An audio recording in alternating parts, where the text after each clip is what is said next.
A língua é minha pátria. A frase de uma música de Caetano Veloso é uma boa definição do que é a língua, uma das principais características da identidade e da cultura de um povo.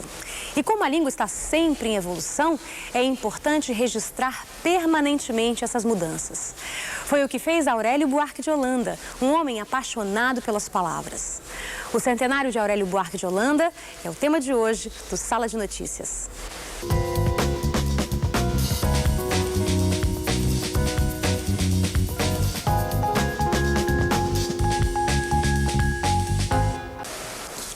Aurélio Buarque de Holanda foi crítico, ensaísta, tradutor, filólogo e lexicógrafo. Foi também o criador do novo dicionário da língua portuguesa, popularmente conhecido como Dicionário Aurélio. Desde a primeira edição, em 1975, o Aurélio é um dos dicionários mais utilizados e ajudou o brasileiro a ser um usuário mais consciente do próprio idioma. Aurélio Buarque de Holanda nasceu na pequena cidade de Paço de Camaragibe, Alagoas, no dia 2 de maio de 1910. O interesse pelas palavras surgiu na adolescência, quando ele, aos 14 anos, tornou-se professor, o que só ajudou a aumentar o interesse pela língua e pela literatura. O Aurélio era um jovem aspirante a escritor. Naquele tempo, Alagoas, Maceió não tinha nenhuma biblioteca pública.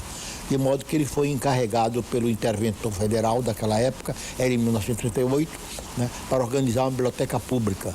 De modo que uma coisa curiosa é que às vezes ele ia de casa em casa pedindo livros. Maceió tornou-se pequena para os objetivos literários de Aurélio e o escritor mudou-se para o Rio de Janeiro em 1938. Trabalhou na imprensa carioca, publicando contos e artigos, e conheceu a elite dos grandes escritores da época, como Manuel Bandeira, Vinícius de Moraes, Afonso Arinos, Murilo Mendes e outros. Naquele tempo, o Rio de Janeiro era uma cidade, quando eu cheguei, era uma cidade muito diferente da cidade de agora, né?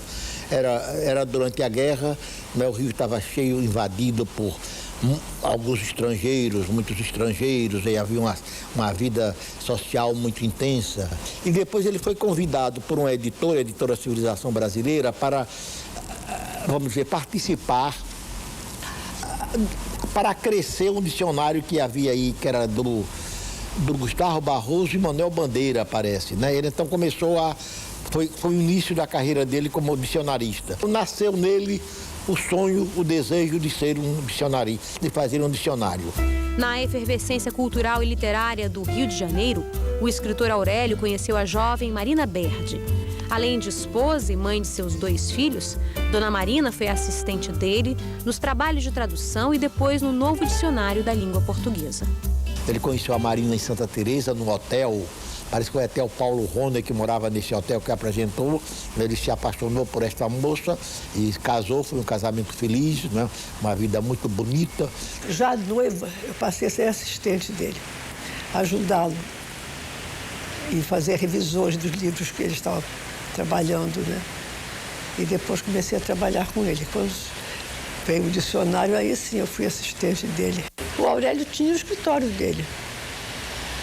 E eu trabalhava como assistente dele, como qualquer outro assistente. Eu trabalhei exatamente igual a qualquer outro. Não tinha a menor diferença. Ele tinha publicado em 1945, parece, ou 44 eu creio, um livro de contos, dois mundos, né? Mas ele depois abandonou a ficção e se concentrou mais no ensaio literário e no dicionário. Ele começou a trabalhar num dicionário grande, de 3 volumes. Depois esse dicionário não foi adiante, não era dele. E depois eles pararam, porque eles tinham um outro plano, outro projeto, que estava mais perto do fim, então os 2 eram muito caros. Ele ficou muito decepcionado, porque ele estava entusiasmado, né? Ele geralmente escrevia à mão. Ele dava os elementos, ele ditava, ele escrevia. Ele tinha uma assistente, Margarida dos Anjos, que ela faleceu há uns 4 meses. Essa foi desde que foi a primeira assistente dele. E eu, naturalmente, sempre trabalhei com ele. O sucesso do novo dicionário da língua portuguesa foi imediato e o nome do escritor Aurélio passou a ser sinônimo de dicionário. A primeira edição, de 1975, saiu com cerca de 80 mil verbetes. A quinta edição, preparada para o ano do centenário do escritor, tem quase 145 mil verbetes. Para construir o dicionário, Aurélio buscou os mistérios e as sutilezas do português e introduziu duas novidades: o registro do português falado pelo povo e o português literário. Hoje, o português é a quinta língua mais falada no mundo, num total de 260 milhões de falantes. O último levantamento da Academia Brasileira de Letras mostra que a língua portuguesa possui mais de 356 unidades lexicais. O português está, como todas as outras línguas, em permanente transformação. A língua é sempre a pátria, né? Faz parte da nação, com certeza de qualquer povo. É ela que vai determinar, de certa forma, o reflexo de tudo que o povo representa culturalmente e socialmente. Em termos do dicionário, o dicionário, de certa forma, é um reflexo dessa língua. E, assim sendo, ele é um reflexo de toda a cultura. Quando você pensa que você tem à sua disposição 360 mil palavras para designar o mundo, os sentimentos, a poesia, a narrativa, a ficção, são 360 mil e que estão sempre em expansão, quem é que cria essas palavras? Quer dizer, primeiro, o povo, né? Quer dizer, que muitas vezes cria palavras e, ao mesmo tempo, dá novas acepções a palavras antigas. Você pega o verbo curtir, por exemplo. Na minha adolescência, eu morava perto de um curtume. Curtir era curtir o couro, né? Depois, mais tarde, curtir se tornou ter prazer em alguma coisa. Eu vou curtir uma dança, sei lá, vou curtir uma curtição, né? E esse processo hoje está quase que indo numa forma geométrica de crescimento. A língua é viva, é constantemente renovada na sua essência, embora a sua estrutura permaneça.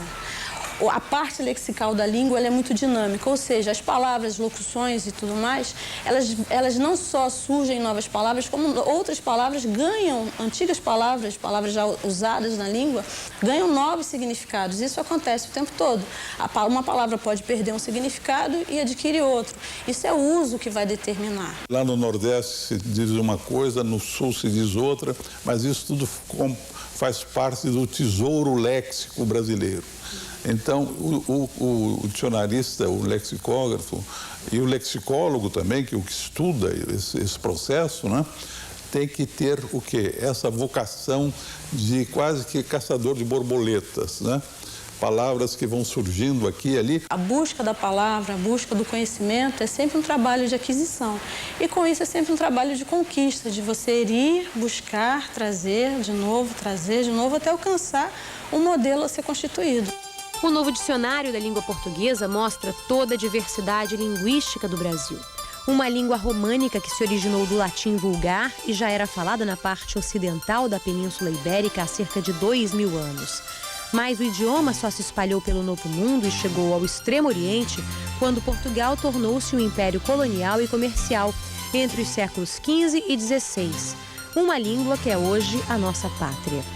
Quando a palavra é usada pelo povo, ou é usada tanto que o povo se familiariza, tem que aparecer.